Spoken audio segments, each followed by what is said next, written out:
This house of cards. Right, so now we have come to the fourth group of the Oswald Wirth system of understanding the Major Arcana. And it's the most difficult group because we have the most difficult cards. All of the most difficult Major Arcana cards are in this group. And we will start, well, which ones is it that we have? We have the Tower, Devil, Death, Empress, and the Hanged Man. Right, so we came as far as this. In the last video, we came to group number 3, which was quite nice cards. It was, for instance, the Sun and the Moon and the World. So it's about, let's see, study of existence in a way. So we have the Sun, which is God, and then we have the Moon, which is deceptive, imagination, and impure light, as Oswald Wirth called the Moon, because it's not reflecting it's not shining by itself, right? It's reflecting someone else's light. So this was what we were talking about in group 3, and now we are starting with the Tower in group 4. So the Tower has now 2 counterparts, one from the 3rd group and one from the 2nd group. And that is the Chariot and the Moon. So what the Tower is teaching us, and what is the core of the Tower, is the destiny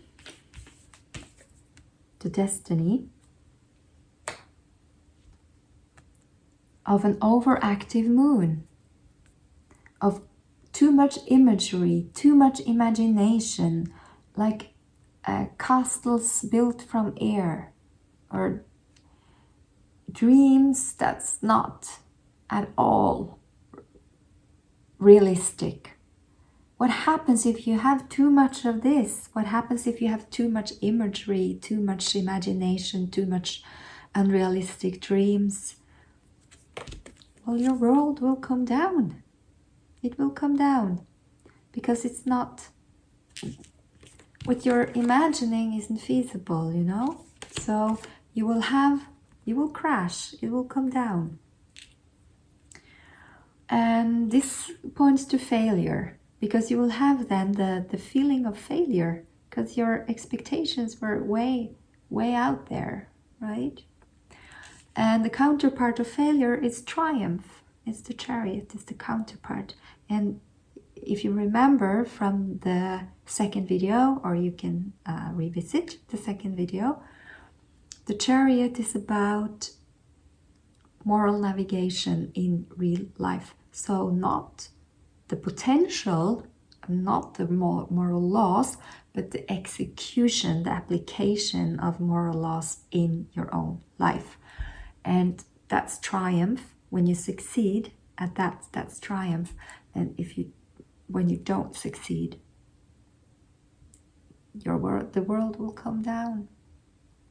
It will feel like a failure, or as he would say, you would fail, or the plans would fail, or expectation will, it will make you shattered in some way. So that's the Tower with the 2 counterparts. And then we move to the Devil.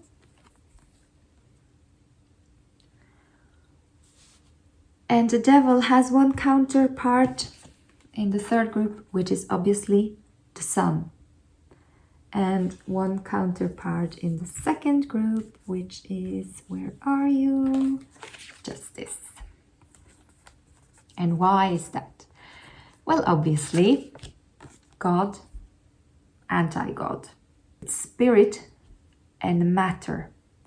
And what is really important with this, you can also see like Pentacle upside down, which is which means matter over spirit, which was Eliphas Levi who I wouldn't say discovered. He made that up. He made that up, and it's a thing. It's still a thing. The upside down star is still a thing. That means matter over spirit, and the card of God, the card of the universal source of the sun, that's spirit over matter. So matter over spirit can only lead to eventually being set straight by justice. It will always lead to some kind of justice. So when this is injustice, manipulation, injustice, justice will prevail, and it will come back to give the devil his destiny. So just to recap what we said in the third video about these cards, the Lovers card and the Star. So Lovers is body, matter. Star is heaven, spirit. So this is the destiny card, and this is the card of choice. So to sum that up, he has to make some choices, and justice will come. It will come in the worldly sense, or it will come in the sense of, you reap what you sow. So destiny to Oswald Wirth is not predestined before you were born. Everyone knows exactly what's going to happen. No, it's the consequences of your choices. Where are you? Choice. Yes, the consequences of your choices. So if your choices are manipulation, injustice, matter over spirit, materialism, grabbing too much, taking too much, being too much drawn by desire for things you want, blah blah blah, you're standing up against some heavy shit here. So that is the devil. And then we have Temperance, which comes after, and Temperance is in modern tarot often seen as the healing card, and yes, it is. Temperance is eternal life.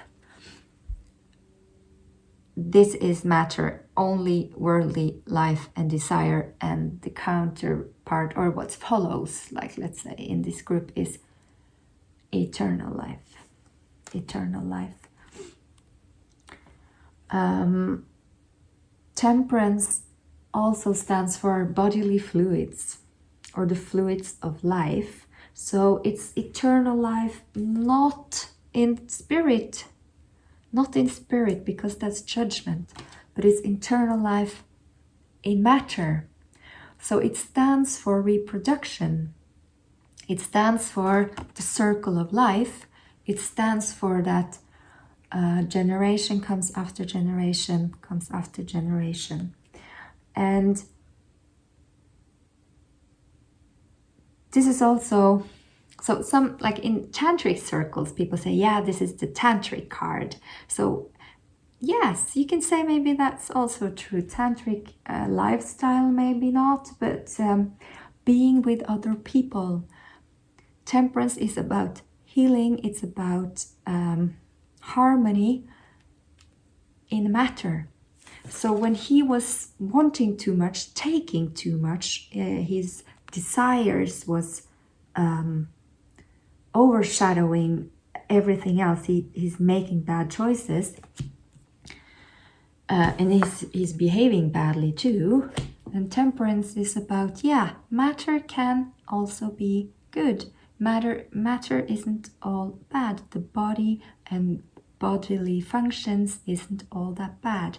It's actually what we need to reproduce. It's what we need for generation to generation to continue. So this is about eternal life on earth.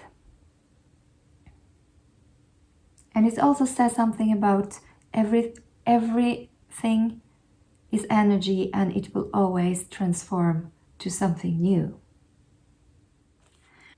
Okay, yeah, so the hermit, he is the counterpart of temperance. He's from the second group, and he's withdrawing himself from the world. So when temperance is about reproduction, renewing generation, be together with other people, enjoying life, enjoying the company of other people, he experiences the world too, but in the opposite way. He's withdrawing himself from everyone in order to experience life on earth and nature's principles. Right, so then we have death. And death for Oswald Wirth, it's not as nice as it is in modern tarot, where we say, oh, it's a new beginning. It's not. It's not a new beginning. It's the end of something. It's death. For him, it's a terrible fatality. It is something that's ending. It's not going well. It's not like, yes, new opportunity. No, it's the new opportunity hasn't arrived yet. He's talking about now consequences of your actions and consequences of your experience here on earth. And this is terrible fatality. And the counterpart in the second group is the Wheel of Fortune, which is good luck. So you have bad luck. It's not right, bad luck, but you have good luck. You have good consequences from using your intuition and be guided by the higher self. And then you have terrible fatality by choices that you make that doesn't end that well. So that is death. And let's see what the counterpart is. Yeah, of course, eternal spiritual life. So these are the two counterparts for this not so profitable card, let's say, and that is the end of it all. But the last of all the cards that we are talking about in the Major Arcana, it's coming now, and that's the Hangman. So in modern tarot, we like to see cards as nice. You know, we all want to portray nice things, or we want to give a good message. So we usually say, yeah, Hangman means like seeing things from a little bit different angle. So maybe you should just like try to see it a different way.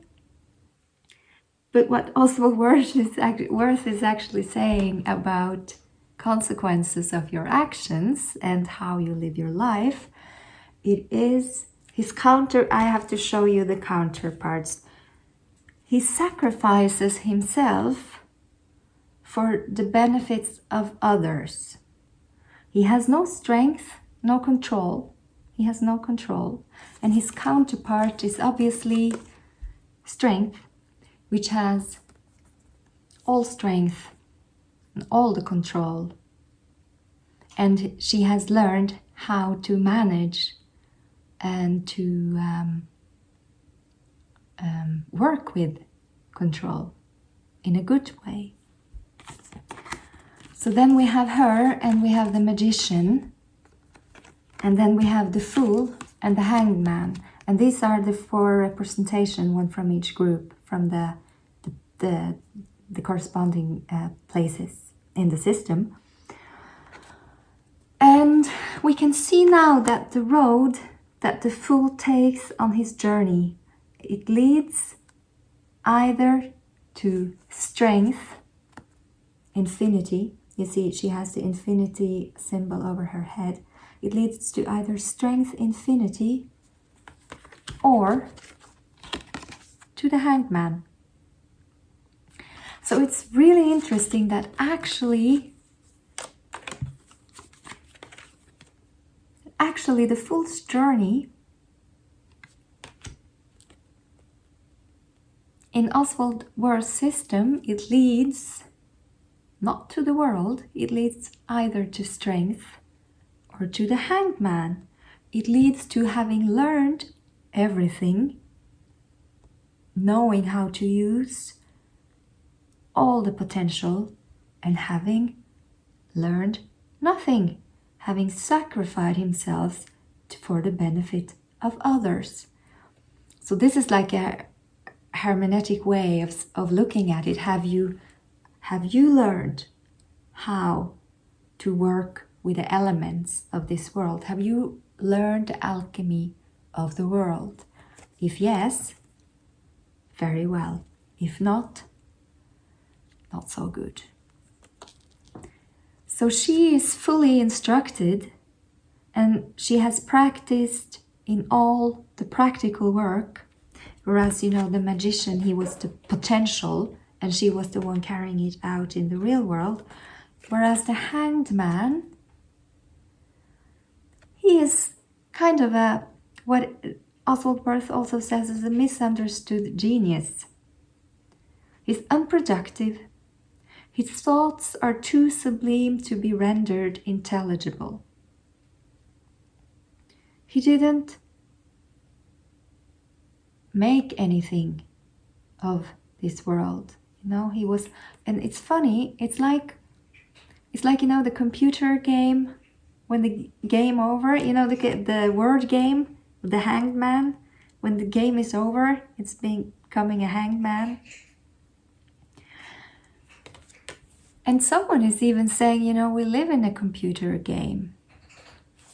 At one point it is game over. At least for the Hanged Man, it's game over. He has to do the Fool's journey all over again. But fortunately, we have eternal life. Spiritually, eternal life. So, coming then back to the Star and the Lovers. The Star and the Lovers as the two transitional cards in his system. The Fool's journey is in essence a combination of these two, because we always have free will. But the world works in an order. The world works in a system of action and consequence. And that is destiny.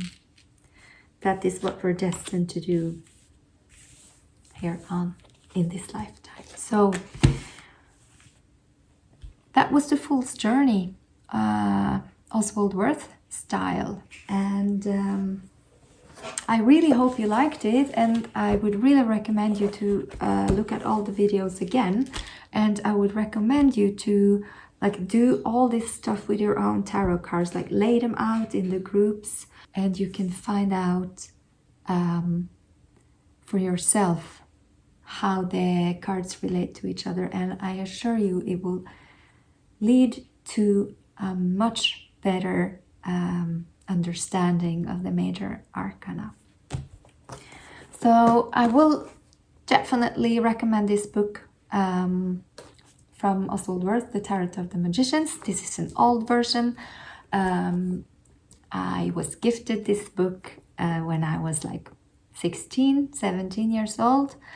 So there's a new there's a new edition out now, and it doesn't really matter which one of them you choose. I would kind of recommend this old one, but that's just because it has foreword from Oswald Wirth himself, an introduction. I'm not sure that the new book has that. Anyways, I really hope this was valuable to you, and please consider subscribing to my channel if you liked the videos. So I wish you all the best with your discovery of the Major Arcana, and yeah, hope you will visit me again. Goodbye.